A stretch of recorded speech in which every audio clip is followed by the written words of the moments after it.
Et du directeur national de santé publique, Dr Horacio Arruda. Donc, Monsieur le Premier ministre, à vous. Oui, merci. Bonjour tout le monde.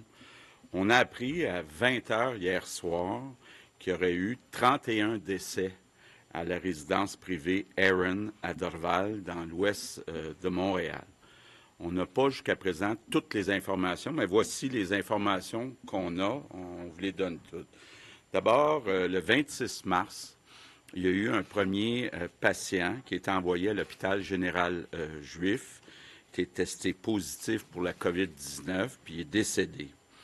Le 29 mars, donc 3 jours plus tard, le CIUS a eu des communications avec la résidence Aaron et a décidé de visiter l'établissement. Bon, ils ont tout de suite constaté qu'il y avait des graves problèmes. Même on avait parlé dans certains médias. Il y avait une bonne partie du personnel qui avait abandonné le centre. Donc, à compter du 29 mars, le CIUS de l'Ouest de Montréal a envoyé du personnel pour soigner les patients, prendre soin des patients. Par contre, ils n'ont pas eu la collaboration de la part de la propriétaire de la résidence Aaron. Et ils ont été obligés de demander une ordonnance pour avoir accès, finalement, au dossier des patients. Pardon. Donc, c'est hier soir, à 20 heures, qu'ils ont pu enfin prendre connaissance des dossiers des patients. Et c'est donc hier soir, à 8 heures, qu'ils ont vu que depuis le 13 mars, il y avait eu 31 décès. Donc, c'est une résidence d'à peu près 150 personnes. Évidemment, c'est énorme, 31 décès en quelques semaines. Pour l'instant, on ne sait pas combien sont décédés de la COVID-19. On sait qu'il y en a au moins 5, mais là, on n'a pas les informations pour les 26 autres patients qui sont décédés. Donc, on a d'abord la santé publique et le ministère de la Santé ont déclenché une enquête. Le ministère de la Santé et la Sécurité publique ont aussi demandé une enquête policière. Pardon. Bon, ce qu'il faut savoir, c'est qu'on est toujours dans les recherches. La propriétaire de la résidence Aaron est aussi propriétaire de quelques autres résidences. Et on est en train de faire la liste, puis toutes ces résidences-là vont être visitées. Et d'ailleurs, on a au Québec 40 CHSLD privés non conventionnés. On a demandé de toutes visiter ces résidences, donc aller s'assurer que tout est sous contrôle. Bon, quand j'ai appris la nouvelle,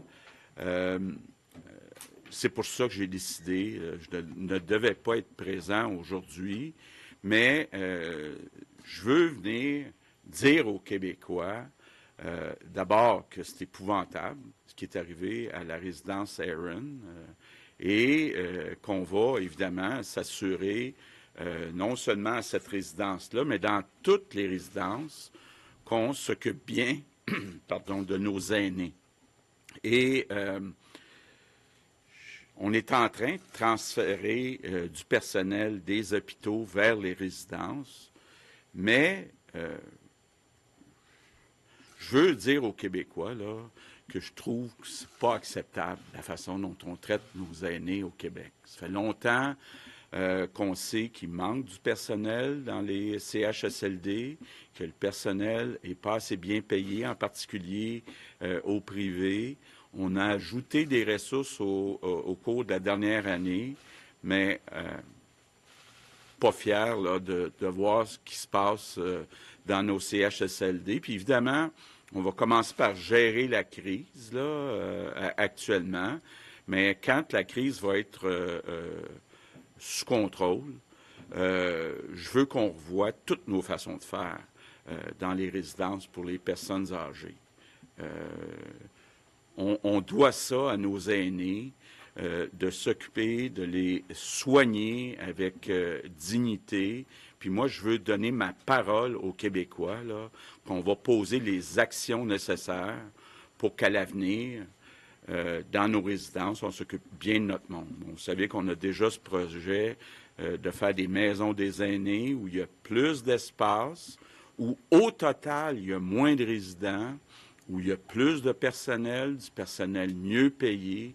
Mais je veux juste donner ma parole aux Québécois, là, qu'il faut tous ensemble tirer des leçons sur la façon insuffisante dont on s'est occupé des aînés au cours des dernières années. Je vous donne le bilan de la journée. On a aujourd'hui 48 nouveaux décès, donc un total de 289. Je veux évidemment offrir toutes mes condoléances aux familles, aux proches des victimes. On a maintenant 12 292 cas confirmés. C'est une augmentation de 615.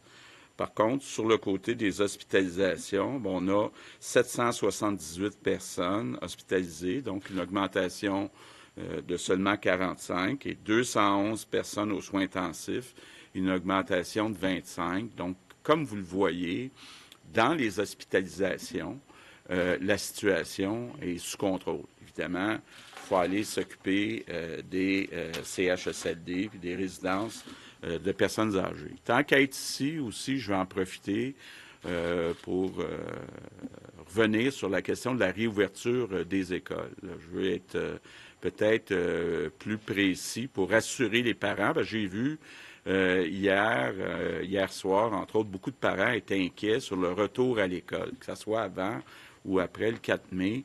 Moi, je veux juste vous dire, là, je ne donnerai pas le OK pour réouvrir les écoles. D'abord, tant que je n'aurai pas l'accord de la santé publique, puis tant que moi, là, je vais me dire, est-ce que les enfants sont en sécurité? Moi, la journée qu'on va réouvrir les écoles, c'est parce que j'aurais été prêt à envoyer mes propres enfants, là. Donc, il n'est pas question de faire aucun compromis. Oui, j'ai été transparent. On regarde différents scénarios avec différentes dates avant, pendant, après le 4 mai, mais il n'y a absolument rien de décidé. Puis il va y avoir un seul critère, c'est la santé.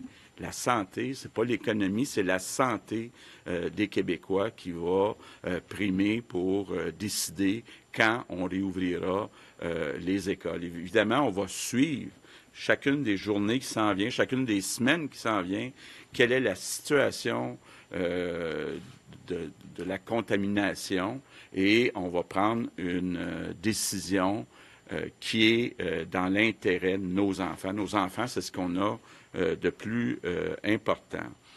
Peut-être un mot sur les médicaments. Bon, les équipements de protection, ça va bien, la situation s'améliore, puis on a de l'aide, entre autres, de certaines provinces, là, que je nommerai pas, mais que on pourra vous en dire un peu plus là, au cours des prochains jours.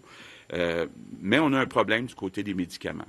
Donc, j'aime mieux être transparent. Là, il y a une vingtaine de médicaments où on en a peut-être pour à peu près une semaine, où il y a des difficultés d'approvisionnement. Donc, évidemment, il y a des substituts pour certains médicaments.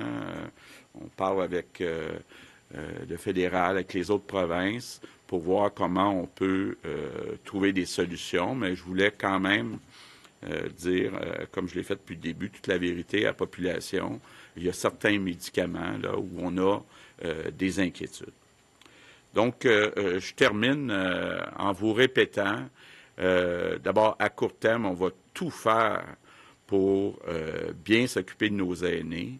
Puis, par la suite, on va prendre les mesures nécessaires pour que tous nos aînés au Québec, que ce soit dans des résidences publiques ou privées, soient traités avec dignité. Merci tout le monde. Merci. Maintenant en anglais. Yeah. Good afternoon. I'm here because of Bon what we après-midi. learned last night Je suis ici en raison de ce que nous avons appris hier soir à propos de la situation dans un CHSLD privé de l'ouest de Montréal. Hier soir, à 8 heures, à 20 heures, nous avons appris que depuis le 13 mars, il y a eu 31 décès à la résidence Erin, qui héberge environ qui héberge environ 150 personnes. Sur ces 31 décès, nous avons une confirmation qu'il y a au moins 5 décès qui sont liés au coronavirus. Les autorités de la santé publique sont en train de mener une enquête et nous avons aussi demandé aux policiers de mener une enquête. Voici les faits donc que nous avons entre les mains. Le 26 mars, un premier patient a été envoyé à l'hôpital juif de Montréal pour être testé. Et c'est devenu un cas confirmé de coronavirus et il en est mort. Le CIUST a ensuite communiqué avec la résidence. Les autorités ont donc visité le 29 mars le CHSLD et on a constaté que la plupart du personnel avait déserté la résidence. 7 journées-là, le CIUS a envoyé des travailleurs de la santé pour s'occuper des patients. La propriétaire de la résidence a refusé de nous donner accès au dossier des patients et ce n'est qu'hier soir, à 20 heures, que nous avons appris le nombre précis des décès. 31 décès depuis le 13 mars. La même propriétaire est également propriétaire de quelques résidences au Québec et nos équipes sont en train de mener des enquêtes au sein de ces résidences. Nous avons aussi demandé une vérification immédiate de tous les 40 CHSLD privés au Québec. Merci. Les questions en français. Nous allons débuter aujourd'hui avec Alex Boissonneau de Radio-Canada. On a des témoignages, bonjour d'abord, on a des témoignages de médecins, de personnes dans le réseau de la santé qui nous laissent entendre que là, il y a une situation qui est atypique au Québec, c'est le moins qu'on puisse dire, et qui pourrait laisser croire qu'il y en a d'autres CHSLD Aaron. Et qu'il y a même peut-être des problèmes qui dépassent les CHSLD, qui seraient dans le ministère de la Santé, des gens qui sont à bout de souffle, qui rapportent des situations qui seraient particulièrement difficiles.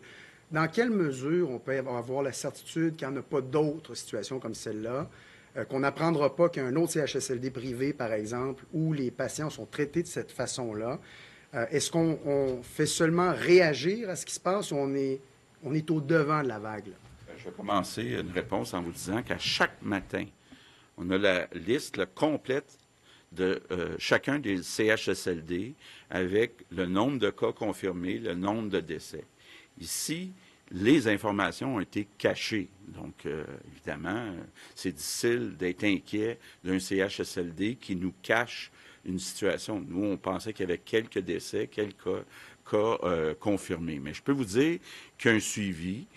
Comme je l'ai dit tantôt, on a demandé ce matin à ce que les 40 CHSLD privés non conventionnés soient visités, donc dans les prochaines heures, pour s'assurer qu'il n'y a pas d'autres résidences Aaron ou du type de la résidence Aaron au Québec. Et l'équipe de Daniel continue de suivre la situation de très près. Là. Puis à moins qu'on ait des informations manquantes, on est capable de voir où sont les cas critiques. On vous en a donné 6 d'ailleurs il y a quelques jours, mais on prend les décisions en fonction des informations qu'on a. Ce que je veux ajouter en complément de M. le Premier ministre, c'est qu'aujourd'hui même, là, on envoie des équipes là, qui vont vérifier sur place les 40 centres d'hébergement privés au Québec. Alors, on veut faire des vérifications. On veut les aider s'ils ont besoin. Alors ça, c'est fait aujourd'hui même. Moi, je vais avoir un rapport à la fin de la journée. Et on veut aussi, vous savez, on a investi, on a donné 40 millions de budget là, pour les CHSLD privés. On veut qu'ils investissent puis qu'ils ajoutent du personnel. Alors, on va les aider là-dedans. On a fait la même chose pour les ressources intermédiaires. On a 400 ressources intermédiaires pour les personnes âgées. On veut les aider à trouver le personnel, à ajouter des ressources, mais on va faire des vérifications, effectivement, et ça va être fait là, à très, très court terme. On veut avoir un rapport, on veut savoir qu'est-ce qui se passe dans ces résidences et ces ressources. On va avoir toute l'information. Question? Dans ce contexte-là, considérant que le Québec est peut-être la province la plus durement frappée par l'épidémie en ce moment, si on regarde les chiffres, on se démarque négativement par rapport aux autres provinces, pour ce qui est du nombre de morts par habitant, par exemple. Est-ce qu'il n'est pas là le talon d'Achille, plus que dans la semaine de relâche, par exemple? Est-ce que ce n'est pas la situation critique qui prévaut dans les CHSLD depuis un certain nombre de jours qui explique le fait que le Québec se démarque comme ça du reste de la Fédération? Bon, d'abord, je veux vous dire que quand on se compare, là, à part l'Ontario, on a beaucoup moins de décès que, par exemple, aux États-Unis ou dans les pays en Europe où il y a des grandes villes de la taille, disons, de Montréal. La seule province vraiment là, qui a une grande ville, c'est l'Ontario avec Toronto. Bon, il y a peut-être un peu Vancouver, mais qui ont eu aussi pas mal de décès. Mais quand on se compare avec les États-Unis puis en Europe, on a moins de décès, incluant les décès dans les CHSLD, les résidences de personnes âgées.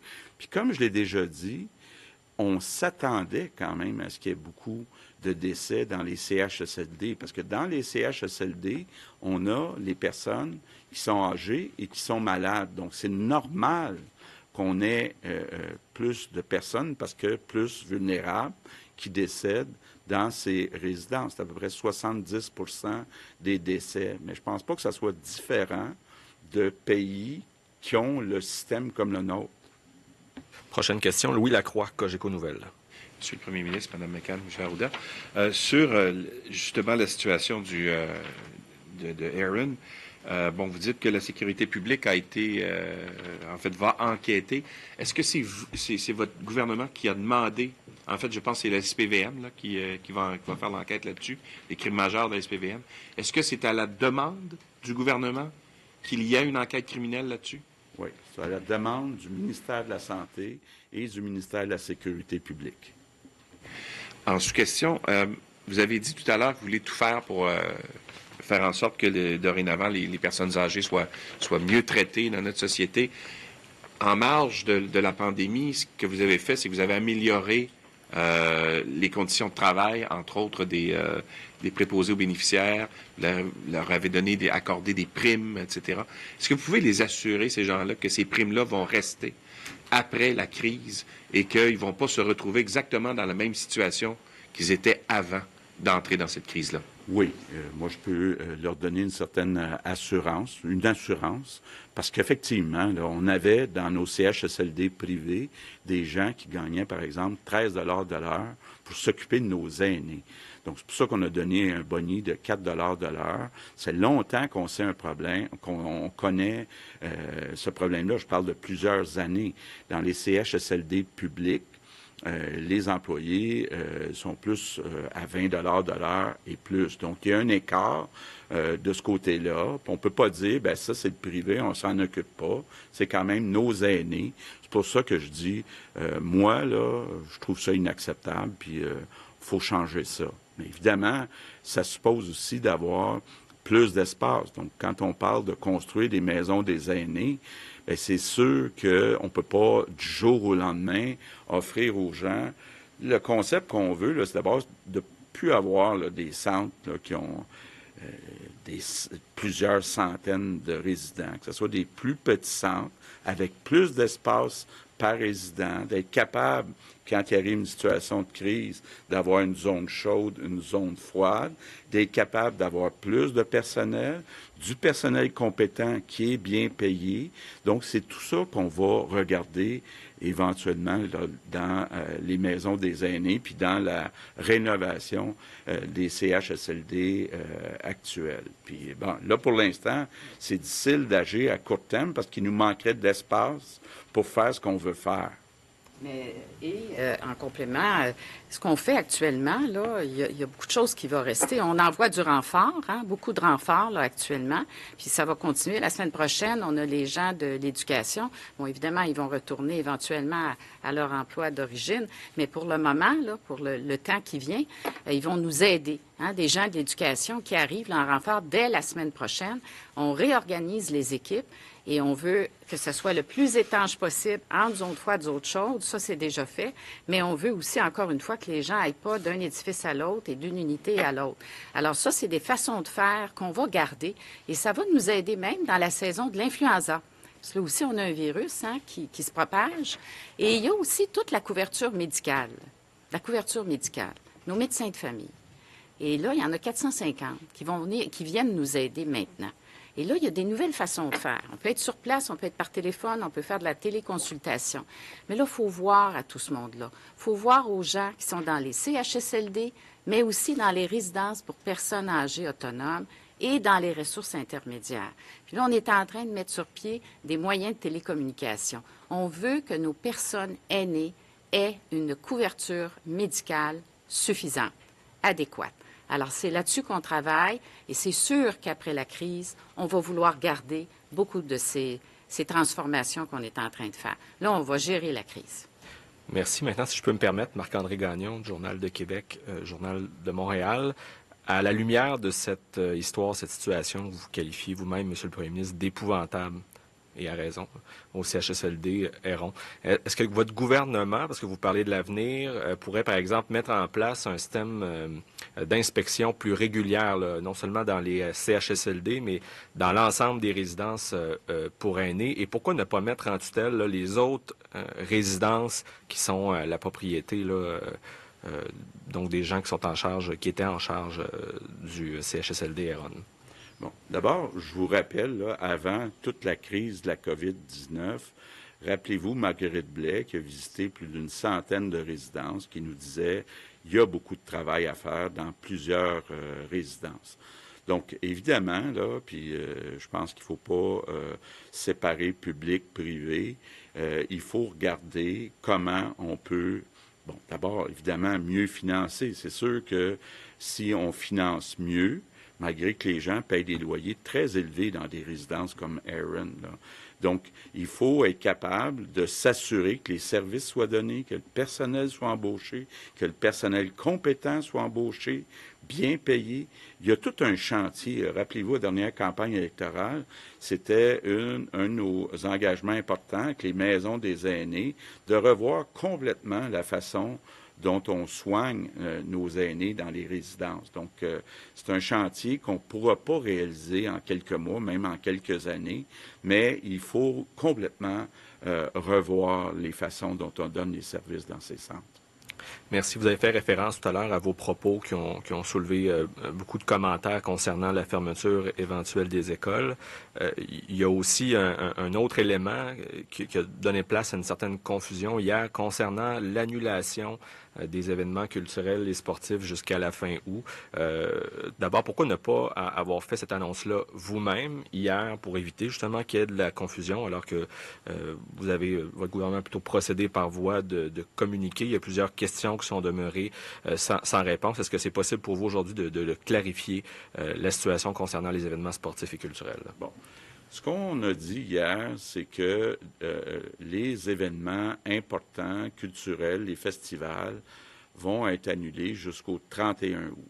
On pense que c'est pas réaliste de mettre des milliers de personnes les unes sur les autres avec la situation qu'on connaît aujourd'hui. Maintenant, les événements sportifs, là, je pense qu'Isabelle Charest l'expliquait un peu, s'il y a un tournoi de baseball, aussi il y a un match de tennis, est-ce que ces événements-là peuvent penser se tenir, disons, en juillet ou en août, avec les consignes qu'on aura à ce moment-là? Là, on a des consignes aujourd'hui du 2 mètres, mais il y aura des consignes qui vont évoluer dans les prochains mois. Donc, est-ce que c'est possible que, par exemple, certains événements sportifs puissent se tenir en respectant la règle du 2 mètres, par exemple? Il ne faut pas totalement exclure ça.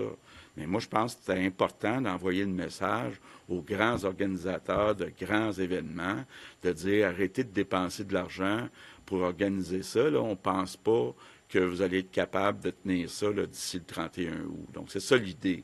Puis l'idée des événements plus petits, les événements Pour les téléspectateurs de TVA, on va retourner à la programmation régulière dans quelques instants. Je vous rappelle que vous pouvez suivre ce point de presse sur LCN, disponible à tous jusqu'à nouvel ordre. Bon, est-ce que c'est pensable de revoir ça? Moi, je ne veux pas rien exclure, mais c'est certain là, qu'on n'ira pas mettre des milliers de personnes dans un festival d'ici le 31 août. Très bien. Prochaine question, Tommy Chouinard, La Presse. Bonjour, Monsieur le Premier ministre. On sent un écart important entre le niveau de préparation des hôpitaux en raison de la pandémie et le niveau de préparation qui a été fait dans les CHSLD. Reconnaissez-vous qu'il y a eu un problème de ce côté-là et que et qu'en partie, ce soit responsable de la situation que l'on vit aujourd'hui? Bon. D'abord, les CHSLD, ça fait longtemps qu'on en parle. Hein? C'est pas d'hier. Là. Ça fait plusieurs années qu'on dit est-ce qu'il y a assez de personnel? Est-ce que le personnel est assez payé? Puis je ferais une différence aussi avec les CHSLD privés. Parce qu'il reste qu'au Québec, on a fait ce choix-là d'avoir des centres privés qui étaient conventionnés ou non conventionnés, puis qui géraient leurs propres affaires. Donc, est-ce que le gouvernement doit aller se mêler de ce qui se fait dans les résidences privées? Je pense que de plus en plus, oui. Et ce qu'on a fait dans les derniers mois avec Marguerite Blais, c'est d'ajouter des inspections. Mais à un moment donné, il va falloir aller plus loin que ça, puis mettre peut-être des standards sur combien il doit y avoir de personnes, d'infirmières, de médecins par 10 résidents, par 50 résidents. Donc, de mettre des normes. Je pense qu'il faut travailler mieux à ce que le réseau privé soit mieux préparé à une prochaine crise. Donc, par définition, pour répondre à votre question, peut-être que les résidences privées, étaient peut-être pas prêtes à faire face à une crise. Maintenant, vous savez, je doute pas une seconde que vous recevez beaucoup de courriels, de témoignages de gens, de questions. On en reçoit également beaucoup. On a posé comme question ici un peu plus tôt, est-ce que les gens, les proches de la famille sont informés de l'état de leur résidence en CHSLD, sur l'état de leurs proches là, en CHSLD?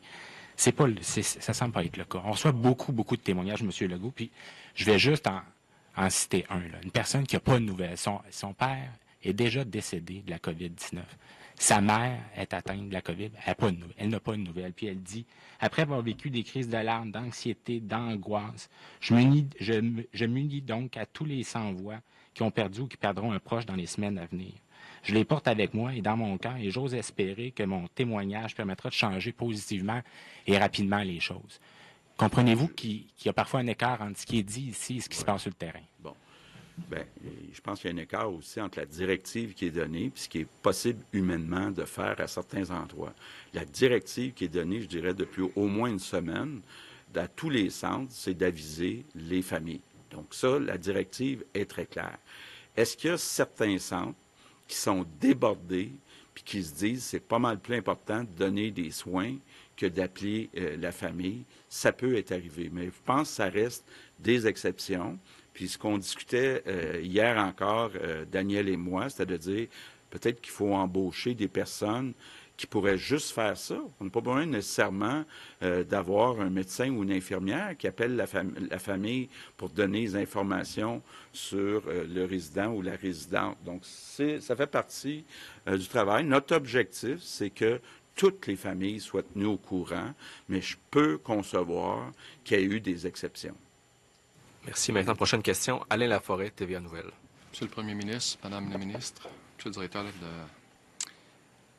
vous semblez bouleversé par ce qui se passe à la résidence Aaron. Est-ce qu'on est devant un cas de négligence criminelle et qui devra assumer la responsabilité? Bon, évidemment, il va y avoir une enquête, là, donc je dois être prudent, puis j'ai le goût de ne pas l'être, bien honnêtement. Moi, je pense qu'a priori, là, il y a de la grosse négligence qu'il y a eu à la résidence Aaron. Maintenant, l'enquête va démontrer exactement ce qui est arrivé, mais je répète, quand le CIUS est arrivé le 29 mars, presque tout le personnel était parti.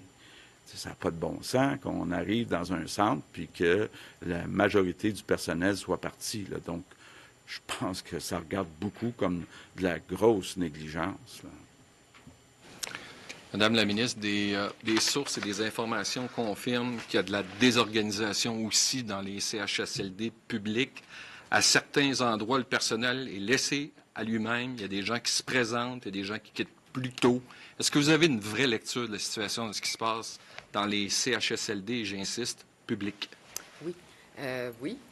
Écoutez, on a un rapport à tous les matins. On fait le tour. On a des CHSLD où est-ce qu'il y a davantage de cas confirmés. Et ceux-là, on les suit de très, très près. On vous en a parlé hier, là. Il y en a quelques-uns, là, qui sont effectivement des centres qu'il faut qu'on surveille et il faut qu'on supporte davantage et, entre autres, d'ajouter du personnel. Et ça, c'est l'enjeu principal. Hein? L'enjeu principal, c'est d'avoir le personnel. Parce qu'on est dans une situation où, quand il y a un CHSLD, où est-ce qu'il y a des cas confirmés, mais malheureusement, il y a aussi des travailleurs qui ont été touchés, ou bien qui ont été touchés par le coronavirus, ou bien qui sont des contacts. Alors là, il faut envoyer une autre équipe pour les aider. Et c'est pour ça que c'est si fondamental d'aller chercher des gens du secteur hospitalier qu'on va ramener dans ces CHSLD, mais aussi de l'éducation qui s'en viennent la semaine prochaine. Alors, on a un suivi très serré de ces CHSLD. On les connaît, ceux où est-ce qu'il y a davantage de difficultés, parce qu'il y a davantage de cas suspectés ou de cas confirmés, et on les suit de très, très près. On est en lien avec eux tous les jours et même d'heure en heure. Merci. Étant donné que nous sommes un peu moins nombreux aujourd'hui, je peux prendre une ou deux questions additionnelles. Louis Lacroix, Cogeco Nouvelles. Je voudrais porter à votre attention qu'il y a 2 ans, en fait, la protectrice du citoyen avait remis un rapport sur le CHSLD Heron. Je voudrais vous lire quelques conclusions, en fait, quelques constats qu'avait fait la protectrice du citoyen à ce moment-là. Les lacunes dans la qualité des soins de service, manque de suivi médicaux, manque de compétences, de formation de personnel, approche déficiente auprès des résidents, notamment ceux atteints d'un trouble cognitif, incapacité du personnel infirmier à gérer les plaies des résidents et des résidentes, vaquer ses opérations, ses obligations en offrant des soins de qualité, manque de continuité dans les soins vu l'insuffisance de personnel non remplacé lors des absences, manque de transfert d'informations entre les membres des différents quarts de travail, délai d'assistance à la cloche d'appel et à la cloche et aux appels restés sans réponse, limitation quotidienne du nombre de culottes d'incontinence. Bref, il y avait des lacunes extrêmement importantes de ce qu'on peut comprendre là, en 2017. Comment ça se fait que ça a perduré jusqu'à aujourd'hui? Un rapport comme ça, là, c'est évidemment transmis au ministère, c'est transmis à l'établissement, et l'établissement a le devoir de faire le lien avec le centre privé et d'apporter les correctifs avec ce centre privé. Alors, il aurait fallu, et là, je n'ai pas l'information, mais je présume que des correctifs ont été apportés à ce moment-là parce que c'est un rapport de la protectrice du citoyen. Et d'ailleurs, l'établissement a la responsabilité de faire rapport à la protectrice du citoyen. Moi, j'ai été dans le réseau pendant des années et effectivement, c'est ce qui est fait et c'est très sérieux. Alors, moi, je pense qu'il y a eu un suivi de ce rapport à l'époque, en 2017, mais dans le contexte de la COVID, il y a eu dégradation, probablement, et là, on va évidemment faire toutes les actions dont on vous parle aujourd'hui. Et d'ailleurs, il va y avoir un suivi extrêmement, extrêmement sérieux de toute cette situation avec les éléments qu'on vous apporte aujourd'hui. Donc, on va revoir même ce qui a été fait en 2017, mais ces rapports-là de la protectrice du citoyen, il y a une obligation de l'établissement et du ministère de faire rapport et de prendre les mesures nécessaires. Merci. Maintenant, question additionnelle pour Tommy Chouinard, la presse. Bonjour, je souhaite aborder l'enjeu des médicaments. Vous dites quand même qu'il y a une vingtaine de médicaments qui sont donc, si je comprends bien, à risque de pénurie d'ici une semaine. Est-ce qu'il serait possible d'avoir la liste de ces médicaments à risque? Et dans quelle mesure est-ce que ces médicaments-là sont très couramment utilisés pour traiter des gens qui sont dont l'état est précaire? Écoutez, moi la première chose que je veux dire, là, c'est vraiment pour circonscrire, c'est une vingtaine de médicaments, mais qui touchent beaucoup à la sédation. Parce que je veux pas que la population pense là, que c'est tout type de médicaments. Non, non, non, pas du tout. C'est vraiment des médicaments qui ont trait à la sédation quand on intube quelqu'un. Par exemple, je vous ai parlé déjà le propofol, bon, il y en a d'autres. Alors, actuellement, là, effectivement, nos réserves, parce que ce que je veux vous expliquer aussi, c'est que on n'a pas des réserves dans les établissements de ces médicaments ou des médicaments en général, des réserves énormes. D'habitude, on va chercher, on commande des fournisseurs juste à temps. Hein, c'est la formule là, juste à temps, c'est-à-dire on a une réserve, mais qui n'est pas très grande, et les médicaments rentrent au fur et à mesure. Alors, c'est la même chose pour les médicaments de sédation, donc une vingtaine, et on est en lien toujours avec nos fournisseurs, mais aussi on négocie avec le fédéral. Il y a des possibilités de ce côté-là. Donc, ce qu'on dit aujourd'hui, c'est qu'on est transparent. On en a pour au moins une semaine. On a ce qu'il faut, mais on veut que ça rentre, là. Puis c'est pour ça qu'on est en lien avec le fédéral et les fournisseurs. Puis on pourrait vous donner la liste. C'est en général, comme je vous dis, des médicaments qui touchent à la sédation.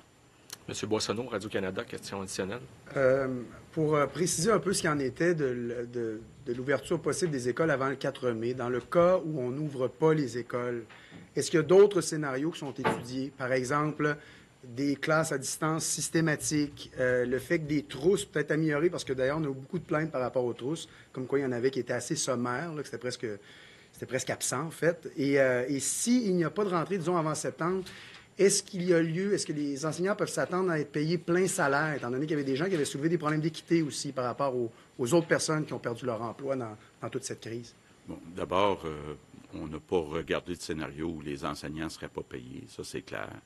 On regarde toutes sortes de scénarios, nombre d'élèves réduits, certaines régions, ne pas mettre l'école obligatoire. Donc, on regarde différents scénarios. Moi, je suis transparent, là. Mon équipe me dit que je suis trop, mais je ne veux pas énerver personne avec ça. On regarde différents scénarios à différentes dates. Et, par contre, dans tous les scénarios, là, on va s'assurer que la sécurité des enfants, des enseignants est protégée, puis on a l'accord de la santé publique. Mais on regarde toutes sortes de scénarios. Monsieur Laforêt. Ma question va être pour le Dr Arruda. Dr Arruda, dans les CHSLD, en tenant compte de ce qui s'est passé au Québec depuis un mois, vous pensez que les mesures qui sont prises actuellement, là, avant de voir l'effet et une baisse du nombre de cas, ça va prendre combien de temps?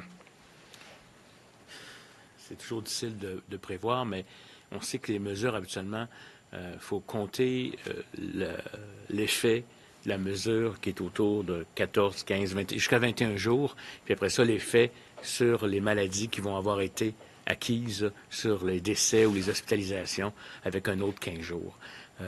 C'est clair que dans les milieux de chez SSLD, compte tenu qu'il y a une concentration de gens à haut risque, la probabilité de décès est plus grande. D'ailleurs, on observe aussi qu'une proportion quand même des décès qui a eu lieu si les personnes en disent, a eu lieu aussi à domicile. Je ne sais pas si vous comprenez. Dans les faits, ce qui arrive dans un SSLD, c'est une concentration de plus de personnes, plus d'interactions avec du personnel, mais il y a quand même un risque aussi à domicile. Donc, je pense que tout ça est aussi variable en fonction, je vous dirais, de la transmission qu'il va y avoir dans la communauté, parce que des travailleurs de la santé pourraient être contaminés aussi, mais en appliquant les mesures avec des masques, puis leurs symptômes, etc. Ce qui nous a pas du tout aidé, puisqu'il n'y a personne non plus, ici comme ailleurs, parce que la problématique dans les centres pour personnes âgées, elle n'est pas seulement québécoise, c'est cette situation, je vous dirais, là, de personnes asymptomatiques ou très peu symptomatiques qui introduit le virus dans ces milieux-là. Donc, je vous dirais, je pense qu'on fait tout là en ce moment pour le faire. Il va falloir le maintenir aussi tout le temps qu'on va avoir de la transmission dans la communauté, là, puis surtout le maintenir pour éviter une deuxième puis une troisième vague. Joe, là. Disons, peut-être un peu avant ça, si vous me permettez, il va y avoir un effet, mais pas un effet total et global. Merci. Si je peux me permettre, Également à mon tour, une question additionnelle, Marc-André Gagnon du Journal de Québec. Et ça va répondre en même temps à une question que nous avait fait parvenir Martin Bustil d'RNC Média. Vous avez effleuré, Dr Arruda, hier, le concept d'immunité collective lorsqu'il était question de la réouverture éventuelle des écoles. Donc, j'aimerais savoir où vous en êtes dans votre cheminement par rapport à cette question-là et de quelle façon cette immunité-là va pouvoir se mesurer éventuellement? Bien, elle va se mesurer en fonction d'études sérologiques et puis je vous dirais de tests qu'on va faire dans la population en grande quantité.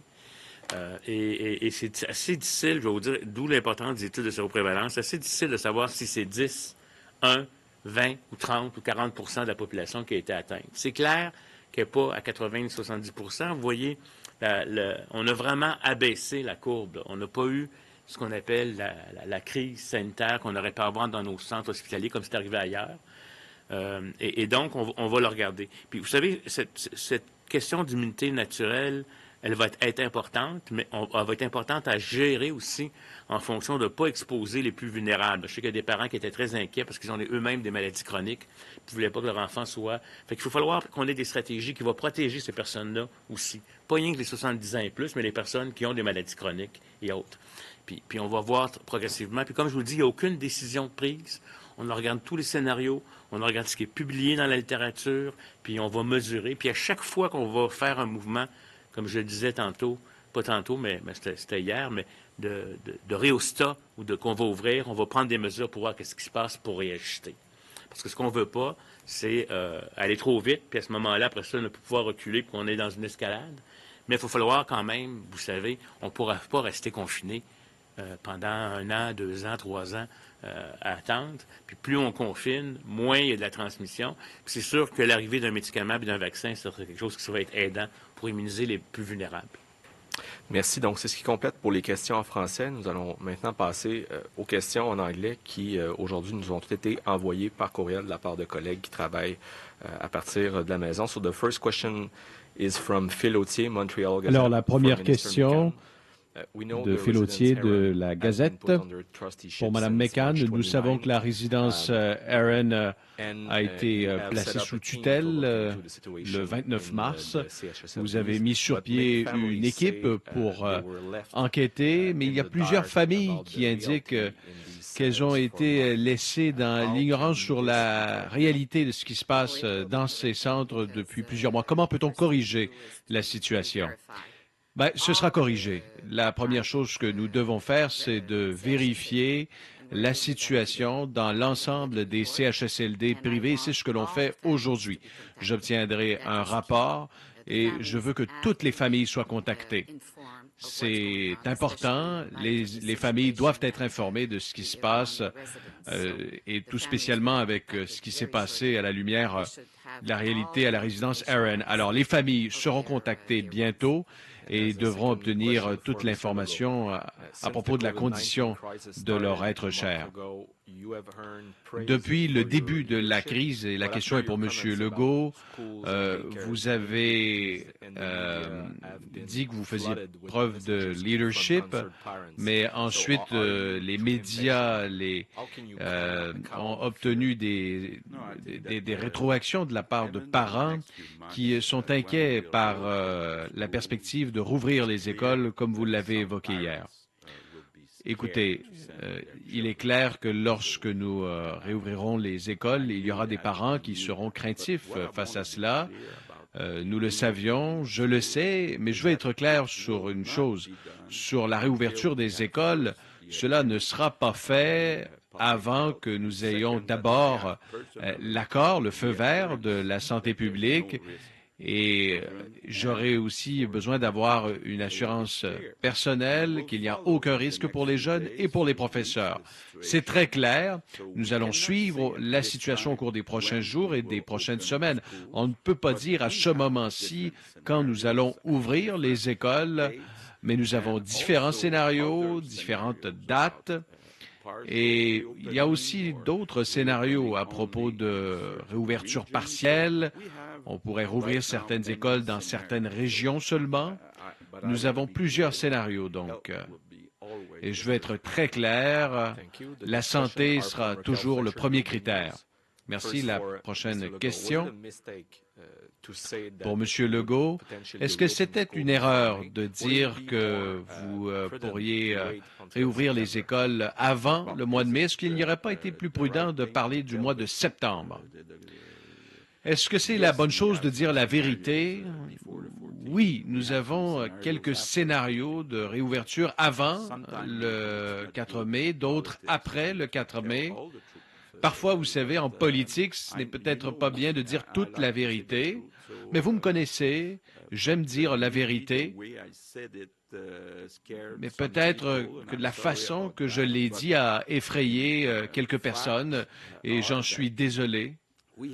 Mais les faits sont que nous avons des scénarios pour le 4 mai. Maintenant, pour Mme McCann, concernant la résidence Aaron, s'il y a eu un manque de personnel en raison de la COVID-19, pourquoi les gestionnaires n'ont pas informé le CIUS ou votre ministère pour éviter ces atrocités? Que s'est-il passé? Ils ont alerté. Nous avons reçu un appel le 26 mars et l'information a été acheminée parce qu'il y avait un cas de COVID-19, un décès, mais le 29 mars, après que des contacts aient été établis le 27 et le 28, le CIUS de l'ouest de l'île a réalisé qu'il y avait un gros problème. Alors, le CIUS a envoyé une équipe parce qu'ils ont réalisé qu'il y avait presque aucun personnel pour donner des services. Alors, le CIS de l'ouest de l'île a pris en charge la situation très rapidement et s'est occupé des patients, des résidents.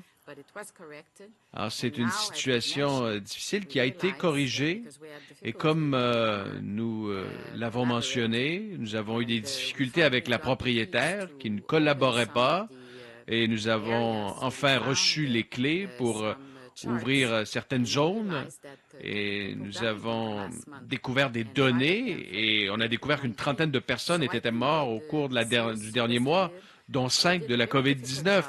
Je pense que le CIUS de l'ouest de l'île a fait un travail difficile, mais a pris en charge la situation et s'occupe désormais des résidents.